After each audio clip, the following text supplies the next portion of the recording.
Hello guys, it's Peter from PS Sound, and this is going to be just a quick introduction of a crazy project we're gonna work on. I'm not going to make such a long video like the previous ones you could see. We will try to break it up this time, especially with this one, because we have the car with us for a bit longer time and we can take our time to do everything properly. But first I just thought to explain to you what we are planning, because as you can see we have a fair amount of equipment going into this build. Let's start with the hardware. So we will have the Helix V8 ESB. You see us using it quite often for simple daily systems, and that H&LM does a good job. And people could ask, why don't you use that Zapco on the demo wall more often? They both sound great, they both have odds and cons. In this case, when we need extra amplifiers for subs, the Zapco just falls a bit short that it doesn't have a pair of RC outputs. So that's, it would be great to have. So the V8 gives us two outputs. Over there you get two RCAs that you can program whichever way. Normally people use those for sub amplifier, but in this case we will have two sub amplifiers, so we will run them with mono signal coming out of channel 9 to one of the monoblocks, the Zapco 850 XM2 and the 1350 XM2 on the other channel, because one is going to run front sub, the other one is going to run rear sub. We will use the conductor for adjustments on the sub level, rear field attenuation, and we can also have, I think, eight? How many presets do we have with the conductor? I don't even know. 8, 10? Plenty, yeah. Normally we need 2 or 3. We don't really need more. It's really rare that the customer requires more presets than 2 or 3 presets. So that's going to be the hardware, and then I'm going to show the source in the car, because that's a bit special, built by the owner. Speaker wise, we will use something a bit fancy.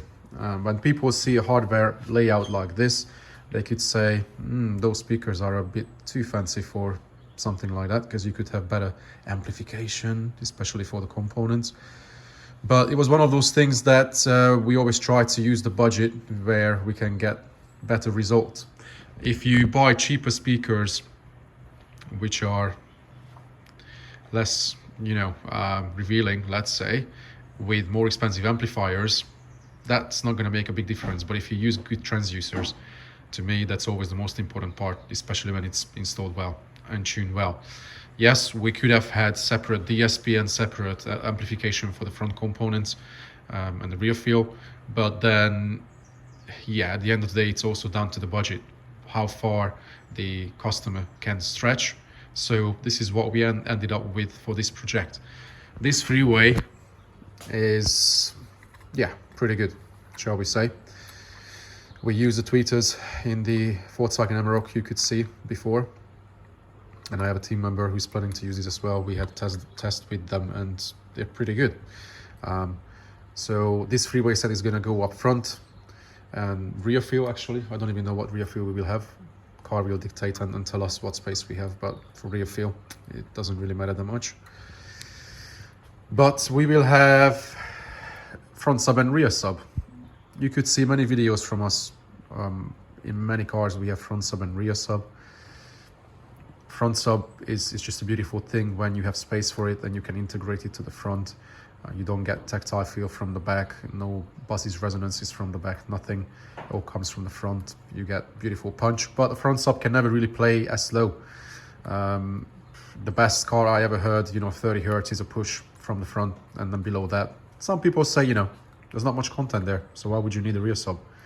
Having said that, once you have an acoustic elegance IB sub, then people understand the difference, because those can make hell of a big difference. So that will be our rear sub, single 15, 10, JR10 2 ohm, and the acoustic elegance is 4 ohm. So we will have plenty of headroom in the monoblock amplifiers. We won't even really need all the power in them. We will have so much control, and people could say wasted power, to be fair, but we could build those into the budget. We could have had 2 Helix monoblocks, like an M1 and M1X, something like that. But this is how this, this package now got together, we were focusing the budget on rather the transducers, the speakers, because we know that installation of the speakers is everything. That's where the magic lies in car audio, especially if someone wants an astonishing result. So let's see the car. It's a 2009, yes, 2009. But I think this platform was built from 2003 or 4, something like that. CLK, Mercedes CLK. So we had plans originally to use the parcel shelf for the sub, especially as the car has a factory subwoofer location up on the shelf. So you have a hole there for an 8 or a 10. A 10 would easily just bolt on. You would have to make the parcel shelf stiff. But of course the 15 is a different story. The owner still wanted the 15, which could easily locate from that beam all the way back to the light. It would fit. But then we were looking at the options yesterday, and yeah, people haven't seen a parcel shelf IB solution from us yet. The biggest concern in a car like this is the back seat. The back seat is not going to seal so well, especially if they fold like these, because you always have a bit of leakage in between the seats, and then even if it doesn't leak that much and you will get decent output from the rear trunk IB sub, those rear seats would flex as hell, because they would be technically your buffle, other than the tailgate and the whole boot. So we were weighing up what we could do. He didn't want a trunk wall. Walling did the whole trunk off because he wanted to keep the functionality of the boot to tip the seats if he has to load anything in the car. So at the end, we ended up with going mad again, because this car has a huge spare wheel area, really deep, wide. That 15 actually disappears in there. I think this is more than 21-inch diameter down there. So the plan is to have the 15 down there through IB, and we have even less to worry about cutting this because this is plastic. Of course, this could raise concerns that, you know, Pete, are you mounting a 15-inch sub to a plastic tub? Yeah, this will need work. This will need work to make it rigid. If someone had that level of budget to allow us to go crazy, then we would actually take this whole thing out and weld the frame. That would be the proper way to do it. But even if in the future this needs replacing, it's easy to replace because it's bonded in.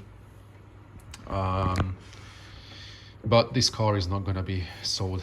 He wants to keep it for long, so that's why he doesn't mind if we go proper choppy in this one.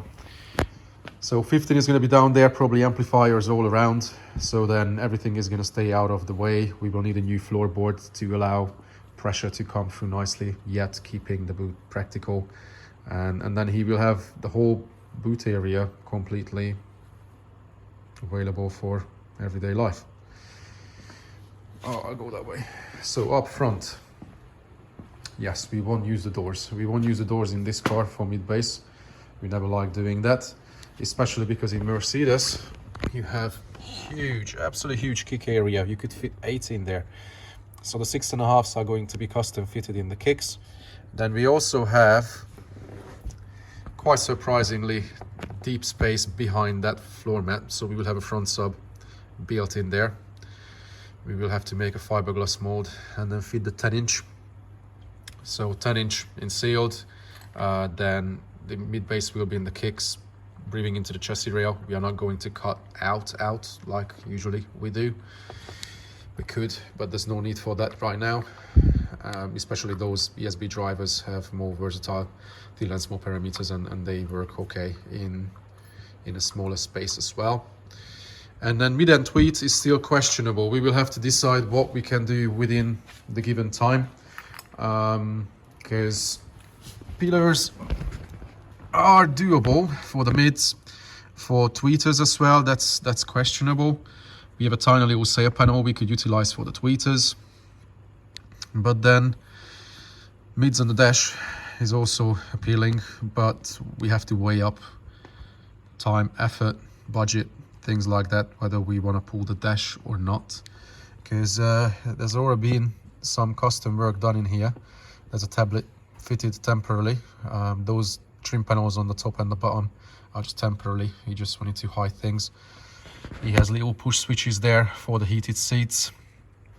That's a custom fitted hazard light switch. And then, yeah, he has crazy solutions and even more things coming. He will have a custom panel here for advancing the tracks.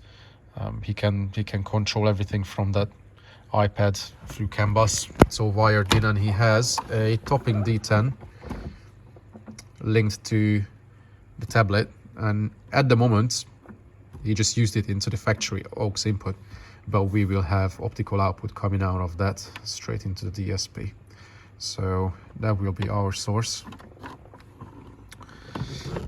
So this is the plan for this car. Plenty of work. We will try to break it up so you will see how each part is going to happen. Maybe base install, mid and tweet, subs. There's going to be plenty of content coming from this. Hopefully we will have time for that, because we have other little things to deal with as well. But I thought to just share this short video with you guys, then you get better insight into our daily projects. Also check out the description where you can find a link to Patreon, where we have so much content, behind the scene content, RT evaluation videos, weekly topics which are very educational. There's a lot to learn there as well, so you can check out that too. And feel free to share this video and check out all the videos on the channel. There's plenty to see. So this is it for this one, nice and short, and hopefully I can bring the next one soon. Take care.